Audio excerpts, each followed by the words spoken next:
Mimi ndo yule afande. Niloomba sana nilegeze kamba. Nimekuja mbele yenu kuambia. Nimekubali kulegeza kamba. Naenda nyumbani.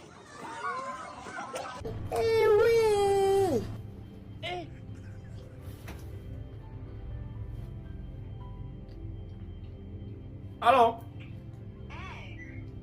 Umefika wapi? Sasa unaona hiyo nyumba mbele yako nyeupe hivi?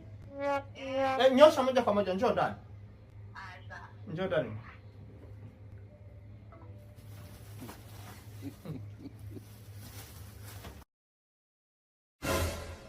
Stevie, bwana sifiwe. Karibu. Kumbe ulihamia huku. Kweli bwana amekuinua pazuri. Sasa mpendwa, mimi hapo nitaketi wapi? Mimi nijua kama zamani, kumbe umeokoka. Ndio, nimeokoka. Niliamua kumkabidhi Yesu maisha yangu. Kwa sababu hata neno la Mungu linasema, heri wenye moyo safi maana hao ndio watamuona Mungu. Vipi Steven, wewe umeokoka? Allah! Allah!